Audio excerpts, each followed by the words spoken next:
कमजोर शुरुआत हुई है। इस हफ्ते में चौथे कारोबारी दिन में शेयर बाजार की कमजोरी के साथ शुरुआत हुई है।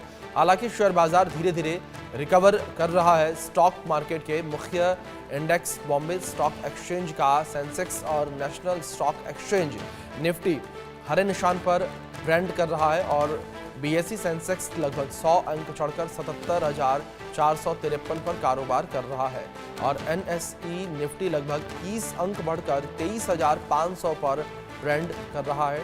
तो भारतीय शेयर बाजार में जो है रिकवरी आई है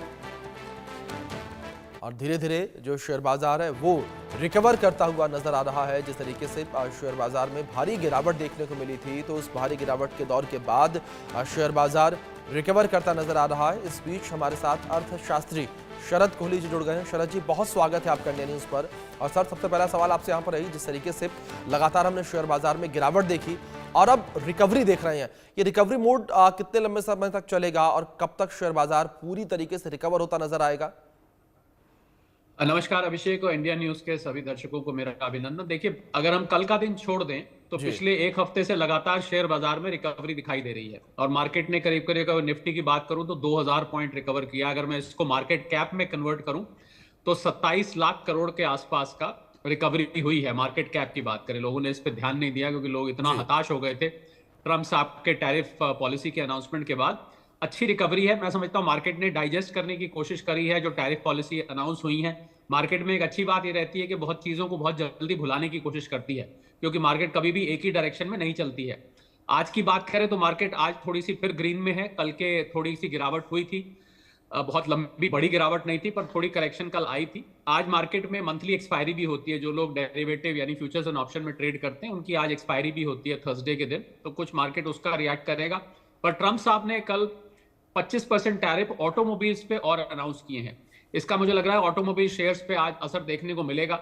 अभी हमें 2 अप्रैल का इंतजार करना पड़ेगा पूरी तरह से ये डिसाइड करने के लिए कि क्या मार्केट अपनी बॉटम बना चुका है और मार्केट अब घूम चुका है और ऊपर की तरफ चल चुका है। लगातार अक्टूबर के बाद से जो विदेशी संस्थागत निवेशकों की बिकवाली दिखाई दे रही थी, वो बिकवाली कुछ हद तक थमी थी पिछले कुछ दिनों में, पर क्या वो बिकवाली दोबारा शुरू होगी? ये 2 अप्रैल के बाद हम पूरी तरह से इस निष्कर्ष पे पहुंच पाएंगे कि ये मार्केट घूम गया है या अभी नहीं घूमा है। क्योंकि जो रेसिप्रोकल टैरिफ पॉलिसी ट्रम्प साहब अनाउंस कर रहे हैं, मतलब जो देश उन पे जितना लगाएगा उस पे वो उतना लगाएंगे, उस पे थोड़ी सी नरमी भी उन्होंने दिखाई है।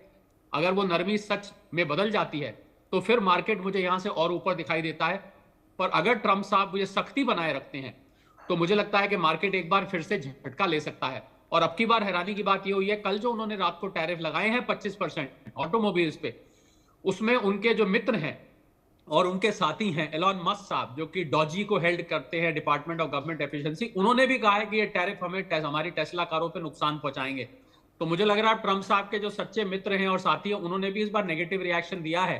तो अगर ट्रम्प साहब थोड़े से नरम होते हैं टैरिफ्स को लेके तो मार्केट यहां से और ऊपर जा सकता है। वरना अभी 2 अप्रैल तक हमें मार्केट इंतजार करना पड़ेगा। ये उठापटक जिसको हम अंग्रेजी में वॉलेटिलिटी कहते हैं वो मार्केट में बनी रहेगी। तो निवेशक सोच समझकर अभी इंतजार कर तब आगे निवेश करें। जी शरद जी, दूसरी ओर जिस तरीके से आपने तमाम बातों का जिक्र किया, अगर दूसरी ओर हम बात करें, चीन को लेकर बात करें, बांग्लादेश को लेकर बात करें, जिस तरीके से बांग्लादेश और चीन में भी नज़दीकियां बढ़ती नजर आ रही हैं, तो ऐसे में क्या इन नज़दीकियों का जो असर है वो भी शेयर मार्केट पर पड़ता हुआ नजर आएगा?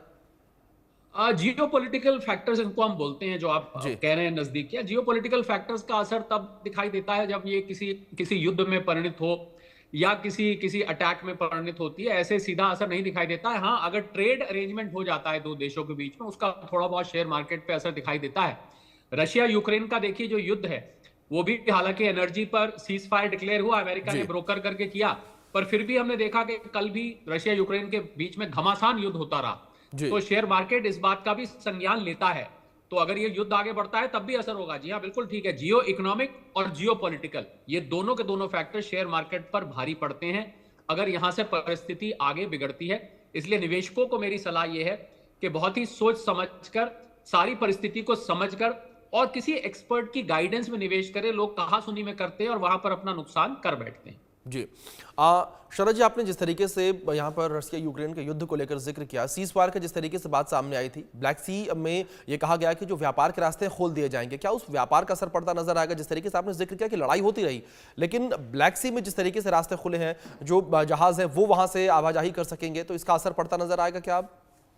आप देखिए, थियोरेटिकली हम समझे तो असर पड़ता नजर आएगा, पर मैं जी समझता हूं अभी किसी भी नतीजे पे पहुंचना बहुत जल्द होगा, जी क्योंकि युद्ध विराम पूर्णतया नहीं हुआ है। बिल्कुल। सिर्फ एनर्जी के जो उनके सोर्सेस हैं उस पर युद्ध विराम हुआ है। जी तो अभी उसके बावजूद भी युद्ध चल रहा है, तो मैं समझता हूं कुछ समय इंतजार करना, अनलेस एनर्जी सेक्टर पर सीधा प्रहार नहीं होता है, यानी जी एनर्जी सेक्टर से रिलेटेड कोई टैरिफ, एनर्जी सेक्टर से रिलेटेड कोई जियोपॉलिटिकल